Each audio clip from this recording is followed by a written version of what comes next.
요한복음 1장 1절부터 18절까지만 함께 읽겠습니다. 태초에 말씀이 계시니라. 이 말씀이 하나님과 함께 계셨으니 이 말씀은 곧 하나님이시니라. 그가 태초에 하나님과 함께 계셨고 만물이 그로 말미암아 지은 바 되었으니 지은 것이 하나도 그가 없이는 된 것이 없느니라. 그 안에 생명이 있었으니 이 생명은 사람들의 빛이라. 빛이 어두움에 빛이 돼 어둠이 깨닫지 못하더라. 하나님께로부터 보내심을 받은 사람이 있으니 그의 이름은 요한이라. 그가 증언하러 왔으니 곧 빛에 대하여 증언하고 모든 사람이 자기로 말미암아 믿게 하려 함이라. 그는 이 빛이 아니요 이 빛에 대하여 증언하러 온 자라. 참빛 곧 세상에 와서 각 사람에게 비추는 빛이 있었나니 그가 세상에 계셨으며 세상은 그로 말미암아 지은 바 되었으되 세상이 그를 알지 못하였고 자기 땅에 오매 자기 백성이 영접하지 아니하였으나 영접하는 자 곧 그 이름을 믿는 자들에게는 하나님의 자녀가 되는 권세를 주셨으니 이는 혈통으로나 육정으로나 사람의 뜻으로 나지 아니하고 오직 하나님께로부터 난 자들이니라. 말씀이 육신이 되어 우리 가운데 거하심에 우리가 그의 영광을 보니 아버지의 독생자의 영광이요 은혜와 진리가 충만하더라.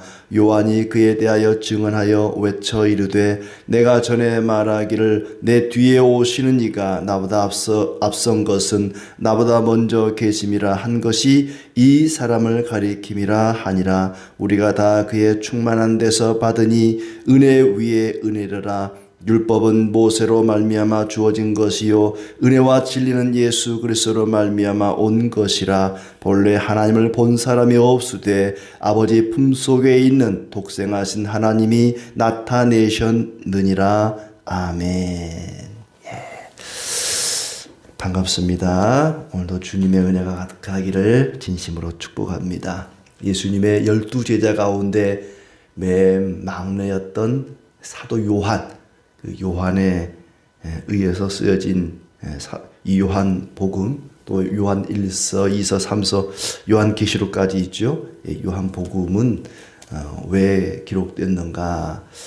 맨 거의 이제 마지막 20장 30절에 보면은 요한이 예수님의 사역을 기록하신 목적이 나와 있습니다. 요한복음 20장 30절에 예수께서 제자들 앞에서 이 책에 기록되지 아니한 다른 표적도 많이 행하셨으나 오직 이것을 기록함은 너희로 예수께서 하나님의 아들 그리스도이심을 믿게 하려 함이요 또 너희로 믿고 그 이름을 힘입어 생명을 얻게 하려 함이니라. 아멘. 그러니까 이 요한복음을 통해서 예수가 그리스도시요 하나님의 아들이심을 믿게 하고 또 사람들이 그것을 믿고 그 이름을 힘입어 생명을 얻게 하려고 기록한 것이다. 이게 요한복음의 기록 목적도 되지만 성경 전체의 목적이죠. 예수가 하나님의 아들 그리스도신 것을 믿게 하고 그 이름을 힘입어 생명을 얻게 하기 위해서 성경이 기록되었고 요한복음이 기록된 것입니다.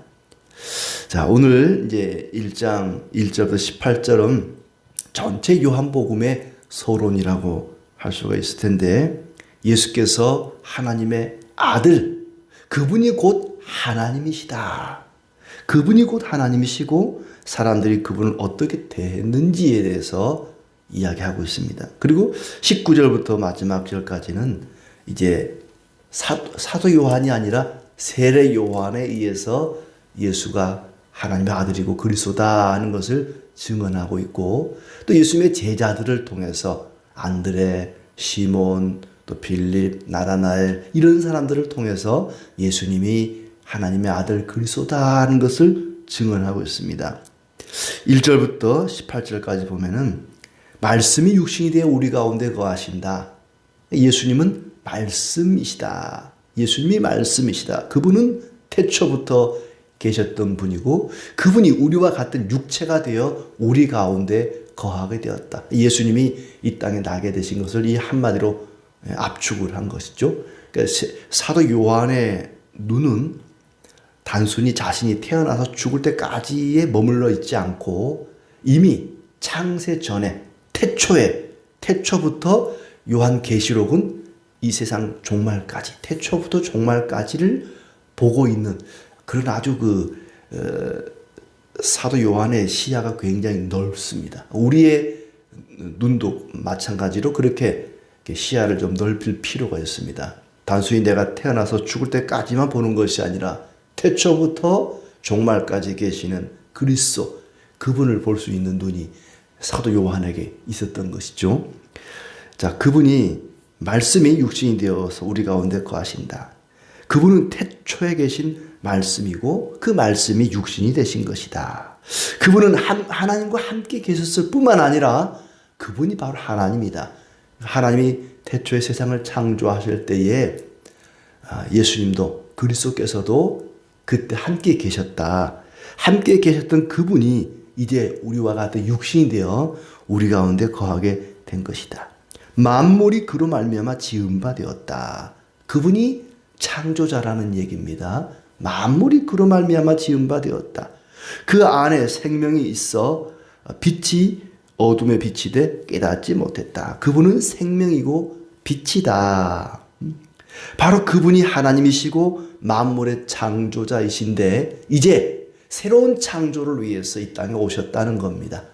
예수 그리스도를 믿고 거듭난 사람은 새롭게 지음받은 새 사람이 되는 것 아니겠습니까? 그러니까 새로운 창조를 위해서 창조자가 오셨다는 얘기죠.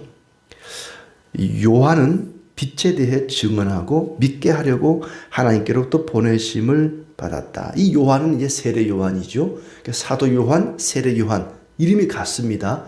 예수님의 제자 사도 요한인데 그 앞에 사도라고 붙이고 구별하기 위해서 또 요한은 요한인데 예수님께 세례를 베풀었다. 그래서 세례 요한. 이 세례 요한에 대한 이야기를 사도 요한이 하고 있습니다. 그 요한은 세례 요한은 빛에 대해 증언하고 믿게 하려고 보냄을 받은 자다. 예수 그리스도는 참 빛이다. 9절에 세상에 알지 못했다. 그리고 그분을 영접하지 않았다. 영접하는 자는 곧 그 이름을 믿는 자는 하나님 자녀가 되는 권세를 주는데 세상 사람들은 그를 영접하지 않았다. 알지 못했다 그랬습니다. 또 혈통으로 난 자가 아니라 하나님께로부터 난 자들이다. 그러니까 예수님을 믿고 하나님 자녀가 된 사람들은 아브라함의 자손만 그렇게 되는 것이 아니라 그분을 믿는 자들은 누구나 아브라함의 후손이든 아니든 이방인이든 상관없이 누구나 하나님 자녀가 될 수 있기 때문에 혈통으로 난 자가 아니라 하나님께로부터 난 자들이라 이렇게 부를 수 있다는 얘기죠. 14절에 말씀이 육신이 되어 우리 가운데 거하심에 우리가 그 영광을 보니 아버지의 독생자의 영광이요 은혜와 진리가 충만하더라. 예수가 바로 하나님의 아들이고 하나님이시고 창조자이시고 그분에게는 은혜와 진리가 충만하더라. 그렇기 때문에 예수가 아니면 하나님을 알 방법이 없습니다. 그분에게는 생명과 진리가 충만한 분이기 때문에 그분으로 말미암아 우리가 생명을 얻고 진리를 알게 되고 그분으로 말미암아 생명 되신 하나님을 알 수가 있다는 얘기죠. 그분은 창조주이시며 은혜와 진리를 주시는 분이다. 18절에는 하나님을 본 사람은 직접 본 사람은 아무도 없지만 예수 그리스도가 하나님을 나타내 주셨다라고 이야기합니다. 세례 요한이 바로 예수께서 하나님의 아들 그리스도다, 창조자다 이것을 사람들에게 소개하고 있습니다. 그게 이제 19절부터 28절까지 나오는 거죠. 예수께서 세례를 받으러 세례 요한에게 나왔습니다. 그리고 세례 요한은 예수님께 세례를 베풀고 나서 아주 놀라운 광경을 보게 되죠. 많은 사람들이 세례 요한에게 묻습니다. 네가 누구냐 물었더니 나는 그리스도가 아니라 광야에서 외치는 자의 소리다. 그러면 네가 어찌하여 세례를 베푸느냐 했더니 내 뒤에 오시는 분이 세례를 베풀 것이고 나는 그분의 신발끈을 풀기도 감당하지 못할 사람이다. 세례 요한은 자기가 그리스도라고 말하지 않습니다. 나는 그분을 예비하는 광야에서 외치는 자의 소리다. 마치 임금님이 행차하시면 길을 비켜라, 임금님 오신다. 마치 미리 앞에 나가서 임금님의 행차를 알리는 소리처럼 나는 광야에서 외치는 자의 소리다. 그리스도께서 오실 그 날을 예비하는 하나님이 이 땅에 오신다고 외치는 자의 소리다. 나는 그리스도가 아니라고 이야기합니다. 29절부터는 세례 요한이 예수님을 가리켜서 세상 죄를 지고 하는 하나님의 어린 양이라 이렇게 소개를 합니다. 그리고 성령이 비둘기같이 내려와 그 위에 머물더라. 그분이 성령으로 세례를 베푸실 뿐이다. 요한은 이렇게 예수께서 하나님의 아들이고 그리스도라고 하는 것을 증언하고 있습니다. 그리고 이제 그 세례 요한의 두 제자가 예수님을 따르게 되었다. 그 중에 한 사람이 안드레고 그 안드레가 자기 형 베드로를 예수님께 데려왔다고 이야기를 합니다. 요한이 예수님께 자기 제자들을 소개하게 되죠. 그리고 제자들에게는 예수님을 소개합니다. 이분이 바로 메시아다. 이분이 바로 하나님이시고 창조자이시고 그리스도이시다. 우리를 구원하실 분이다 라고 소개를 한 것이죠. 그리고 이제 43절부터는 빌립과 나다나엘을 부르는 이야기가 나옵니다. 예수님께서 나를 따르라 했더니 먼저 빌립이 예수님을 따르게 되었죠. 그리고 빌립이 나다나엘에게 예수님을 소개하고 초대를 합니다. 45절에 보니까 빌립이 나다나엘을 찾아 이르되 모세가 율법에 기록하였고 여러 선지자가 기록한 그 일을 우리가 만났으니 나사렛 예수시니라. 나사렛 예수께서 바로 우리가 기다리던 메시아입니다. 율법과 선지자들이 기록한 그 그리스도를 만났습니다.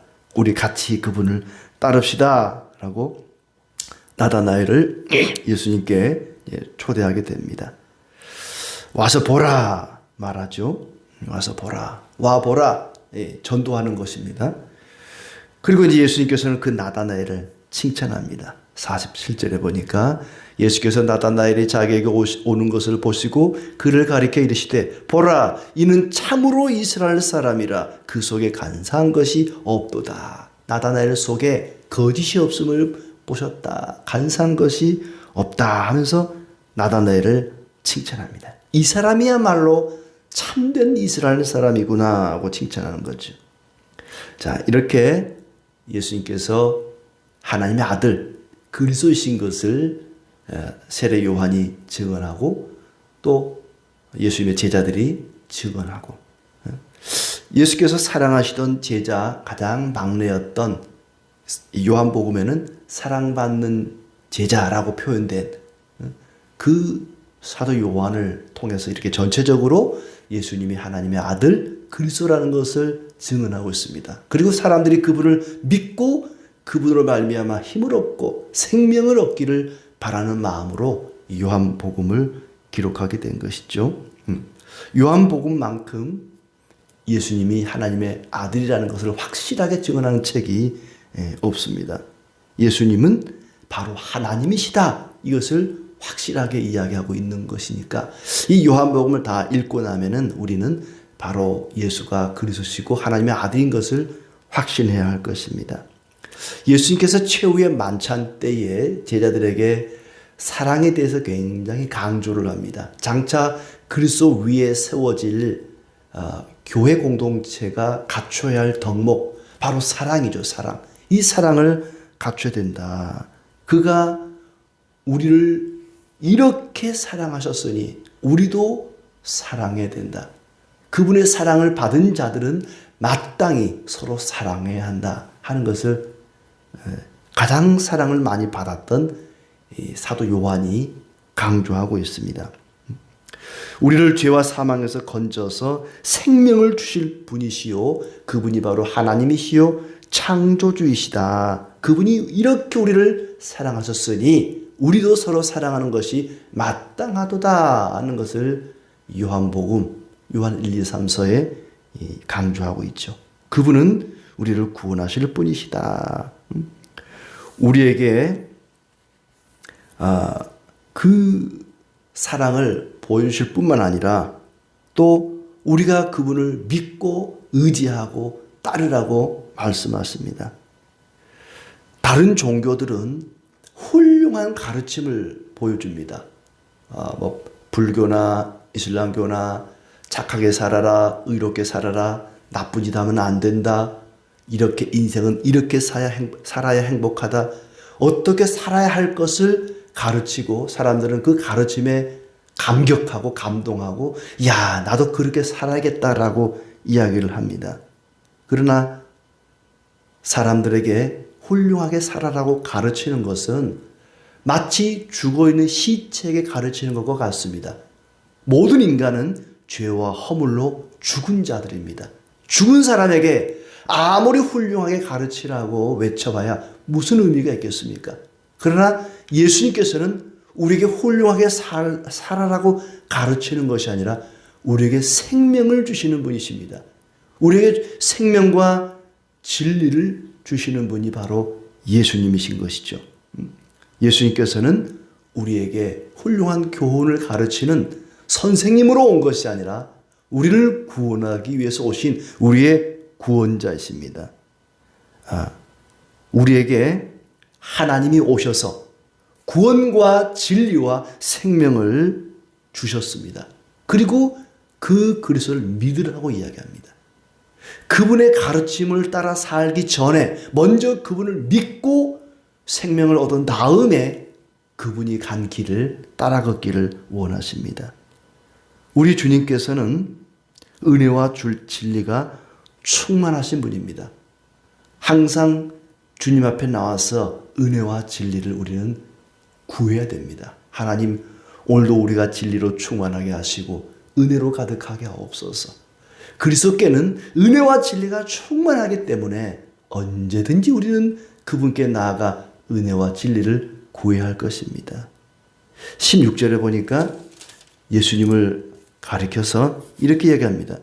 우리가 다 그의 충만한 데서 받으니 은혜 위에 은혜로라. 은혜 위에 은혜로라. 이미 주어진 은혜 위에다가 더해지는, 한없이 더해지는 은혜가 충만하신 분입니다. 예수님은 이미 부어주신 은혜 위에 한없이 끊임없이 더 많은 은혜를 부어주시는 분입니다. 은혜 위에 은혜로라.